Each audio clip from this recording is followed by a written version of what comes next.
নমস্কার বন্ধুরা, আজকে করব আইসক্রিম আম দিয়ে আর আমুল দুধ দিয়ে। তা কেমন করে করছি তোমাদের দেখাচ্ছি। এই আমুল দুধ দিয়ে আইসক্রিম করলে খুব টেস্ট হয়। আমুল দুধ দিয়ে আমি করছি। গরম একটু হালকা গরম জল করে নিয়েছি, এর মধ্যে আমি দুধটা গুলে নেব।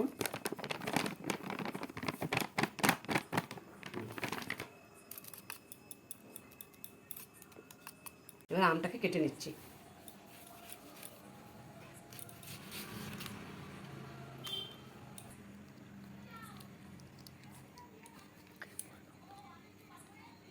আমটাকে এভাবে কেটে নেব।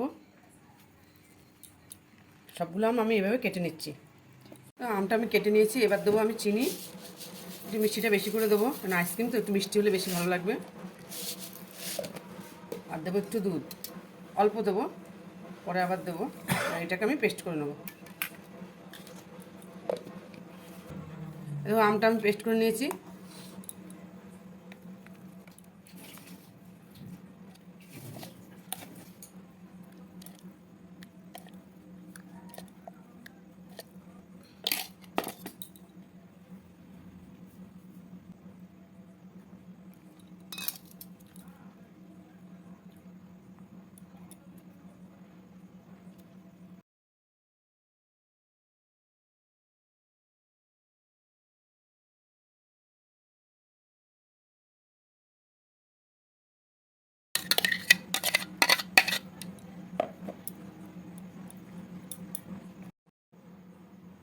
এটাকে 5-6 ঘন্টা ফ্রিজে রেখে দেবো।